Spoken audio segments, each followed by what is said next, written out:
Hi, I'm Stephanie Toman and I'm doing the advanced spreadsheets videos. I've done some lecture videos that demonstrate all the syllabus, and this is for the functions lecture, the weekly revision that follows it. So I'm going to take you through the paper, and as you can see, it's section 14 in the manual. And we're going to be doing the weekly revision exercise questions 29 through to 35.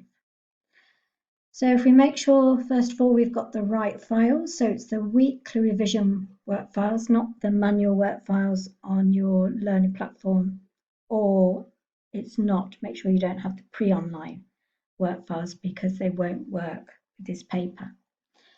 So the first one we're going to look at, let's have a look at the question paper itself first. You can see that we're going to start on question 29, but just check you've got the right paper. This is what it should be saying at the top. I've already done a series weekly revision for week 2, week 3 and week 4. So now we're starting at week 5. So 29, question 29, it's using the VAT worksheet. So I'm assuming we're still in the revision paper workbook.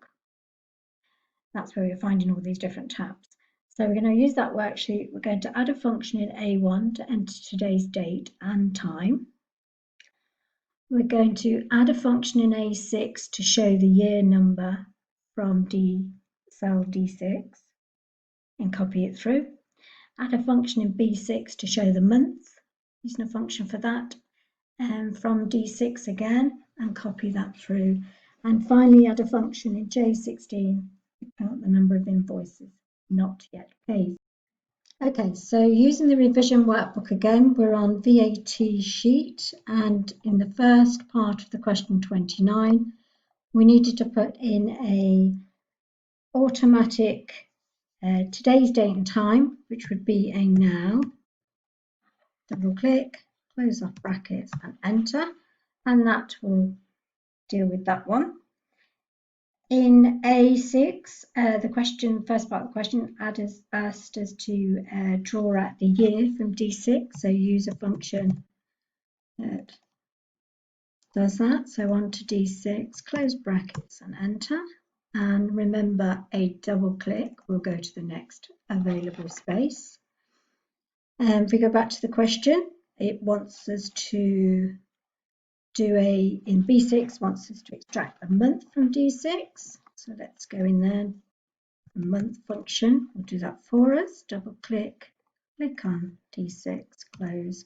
Nice easy functions to start with. Double click and drop those down. Okay, the last part of this is add a function in J16. So I'm just going to click in there and we'll double check with the question. So add a function in cell J16 to count the number of invoices not yet paid.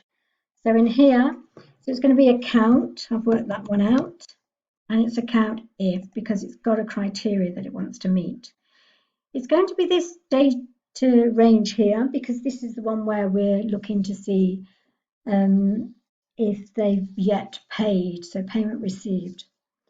We're going to use a comma, and then we're going to think about what could we put in there that counts those areas that are not yes, and that's the clue there.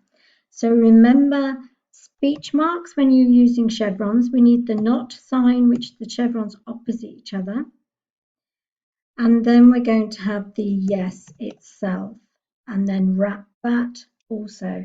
So the chevrons and the yes has to be wrapped as characters, text or letters.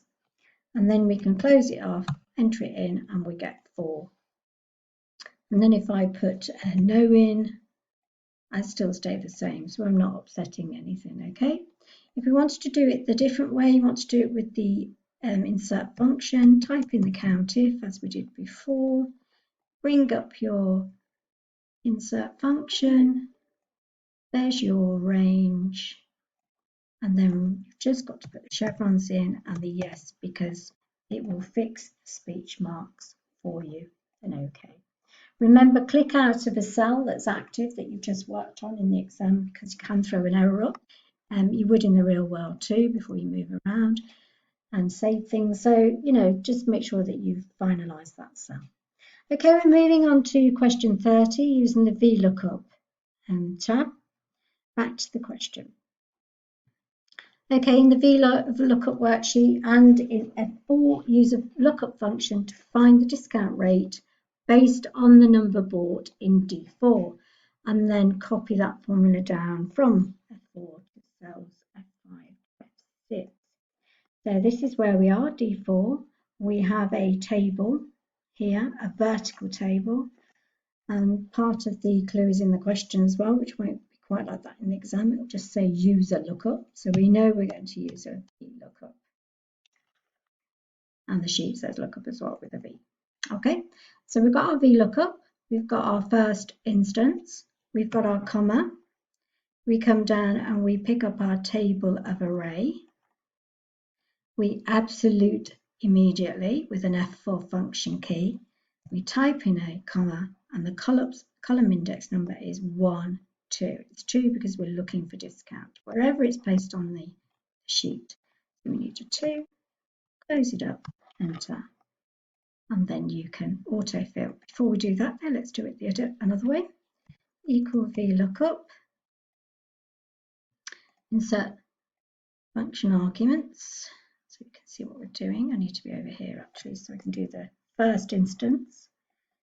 The table of array, and remember F4 function key to absolute it. And then make sure you do click down in the next one. 1, 2, pop in the 2. No need for false, doesn't need it in this exam. And then autofill down. Okay, nice, straightforward. Next tab is company. Okay, so let's go back to our questions 31. So in the company worksheet, use the data in the cell range G6 to G14 only to calculate the number of invoices under 500 and put it in 17. Do it a bit at a time. So we're going into G17. We know we're going to count because it says number of. We know we've got criteria. And so we could put, there's our data, the invoices, and our criteria is below 500. I'm double checking with myself that's correct, and okay. So remember, if you type it in, you have to put speech marks in because you're using the less than chevron. Okay, that's the reason behind that. Escape. Let's look at the next part of the question. Looks like it's a summing of something if it meets criteria, so I'm starting to think it might be a sum if. Okay, so in G18, use data in cell range D6 to D14 to calculate the sum of the invoices for the company Smith & Co. So only for those, right? So it's an adding up again if it meets the right criteria, so we know it's a sum if. I'll bring up the FX. So the first thing is the range. Now we know it's based on this range here, as it says in the question. And the people that we want, the criteria we want for Smith & Co., click on there. And then the range we're going to add up, we're going to sum, are the invoices. So we're going to highlight that range for the invoices. Oops, made a mistake there. Remember, easily done. You've got to make sure that you move your cursor to the next one and then pick up your range.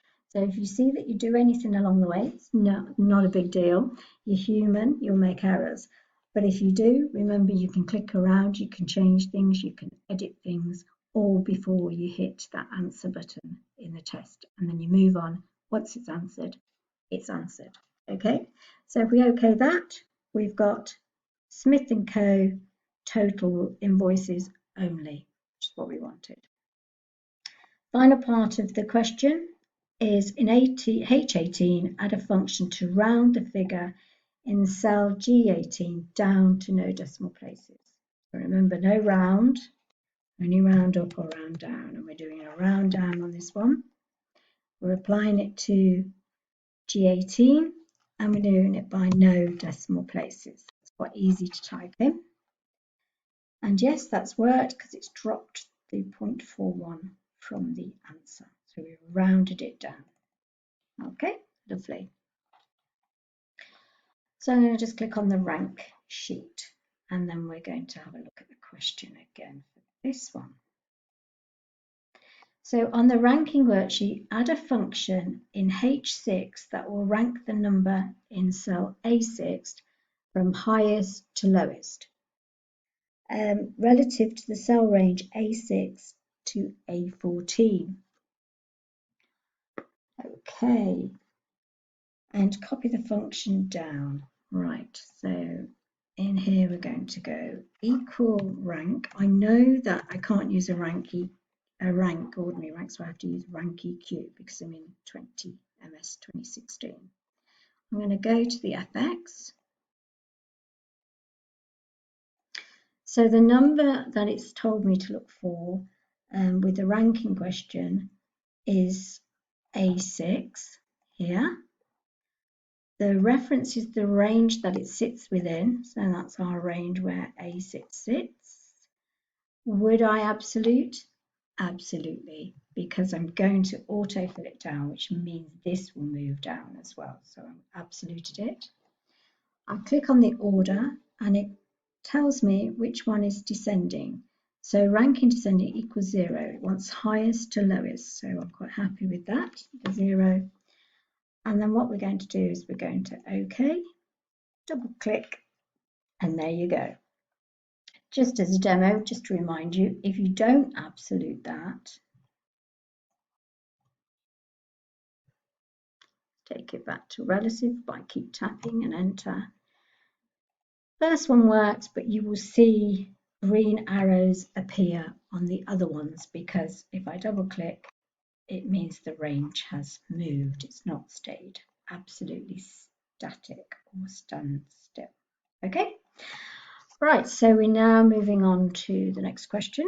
I'm going to click on char and let's have a look at question 33. Okay, on the char worksheet, add a function in cell E4 that will display the first character of the contents of cell D4 and copy that function in E4 through the rest of the place. So in here, what it's asking us to do is to, in E4, we want to draw out characters from a particular angle. So we need to do from the left because it's the first character, isn't it? The right would be the last character. Okay, so we've got our left. It's actually applying that to D4, which is blocks. We put a comma and then we want to display the first character, to pop in a 1, close it, enter. We get the first one, we get the first one on the others, copy it down, and that's that. Nice and easy, but I'm sure that won't be in the exam all on its own. There'll be a little bit more to it.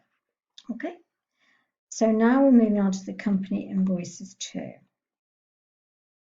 Back to our question, so we know what we're doing, and we're on question 34. So on the company invoice 2 worksheet, add a function in B13 that will remove all spaces except single spaces between the words from the contents in A13, and then copy that function down. So it's one of these text functions, remember? And remember good old trim spacing. And click on there, close the bracket. Ooh, nicely done. We don't really know until we do the rest that it's worked properly, and it has. Okay, so we've done our trim on there, lovely. And on to question 35, which is a future value financial function question. Okay. So on the future value worksheet, it's a clue for you what it is here, but in the test it may just say a future investment, a future value of an investment, So you can see that those sorts of words are being used in here. Add a financial function in cell E10 to calculate future value of the investment detailed in the worksheet. One thing that strikes to mind is there's no monthly payment, so I'm aware of that before I start. So I'm in E10. I'm going to use a future value function. Double click. I'm going to open up my paste function. I'm going to line it up, like I did in the demos, so it makes my life easier. The rate is going to be the 8%. The number of terms of payments is going to be 2. There's no monthly payments, so I'm not dividing anything or timesing anything. There's no monthly payment either, so I can either leave it blank or use a 0. And as I click through these, they will tell me what they are as well. Always remember that if you're unsure of what you clicked on next, sometimes you can get a clue from the blurb at the bottom. There is a present value, but it's something I paid out to invest, so I'm going to put a minus in front of it and click on the 50,000 investment amount. There we go, looks like a reasonable figure to me. If it doesn't look reasonable here, then you've done something wrong. For example, let's say I didn't realise and I put minus 50,000 in there. That's quite a good investment, so obviously maybe not. Okay, so just be aware that it could change and use your own mind and brain power to work it out. Just check there's no space there, that's fine, and it's back to okay.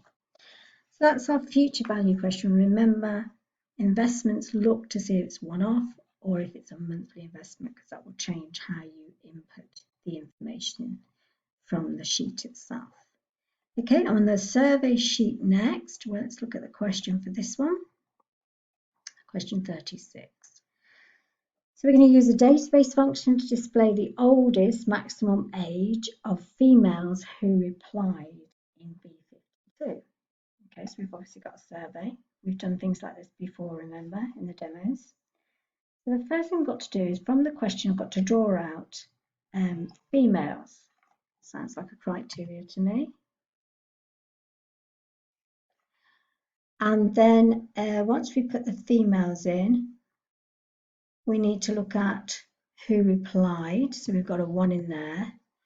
And then we're going to use the age in the criteria. And we're also going to use the database that we need, which is going to be equal D. And it's going to be maximum, so it's a max. Double click. So we use the FX.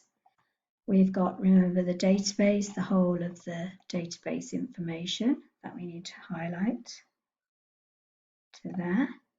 The field we're going to use is the age, because we're looking for the oldest female who replied to the survey. And then the criteria we have completed. And we've got 106. Have a quick look down. There it is there, it's quite obvious. Okay, that, and we've done that correctly. So let's look at the final couple of questions on this week 5 revision. In the survey info worksheet, use database function to display the total number of credit cards owned by females in B23. So back into our survey info, make sure we're on the right sheet, always helps. Females is going to have to be used, but it's all credit cards, so I'm not going to put anything into that criteria. I have the dsum because I know that I'm summing up the number of total credit cards owned by females. So I go down to the area it wants me to put the info in, B23 equal dsum, pick up the database, there, comma, I'm going to look at the credit cards, got my female criteria, I'm going to put in next, pick up that criteria, close brackets and enter, and then I have a 10, which would work out okay. Final part of the final question 38. In the stock info worksheet in cell G7, add a nested if function using the following conditions and copy the function from G7 down through to G12. So on the stock worksheet, let's have a look and see what we've got. So we're putting our first answer in G7. We've got a table over here, so just aware of that. So it's an if,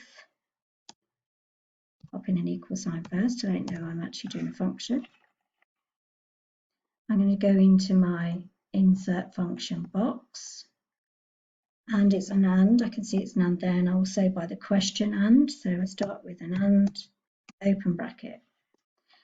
So the first part of it is if F7 is greater than K5.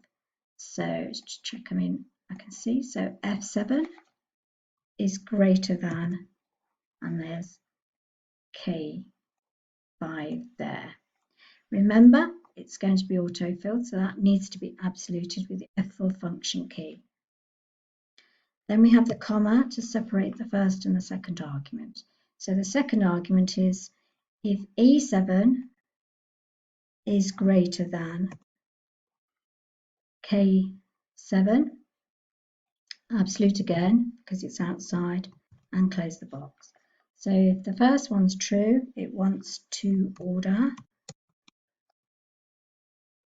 and if not, no order. Okay, so I'm going to try that.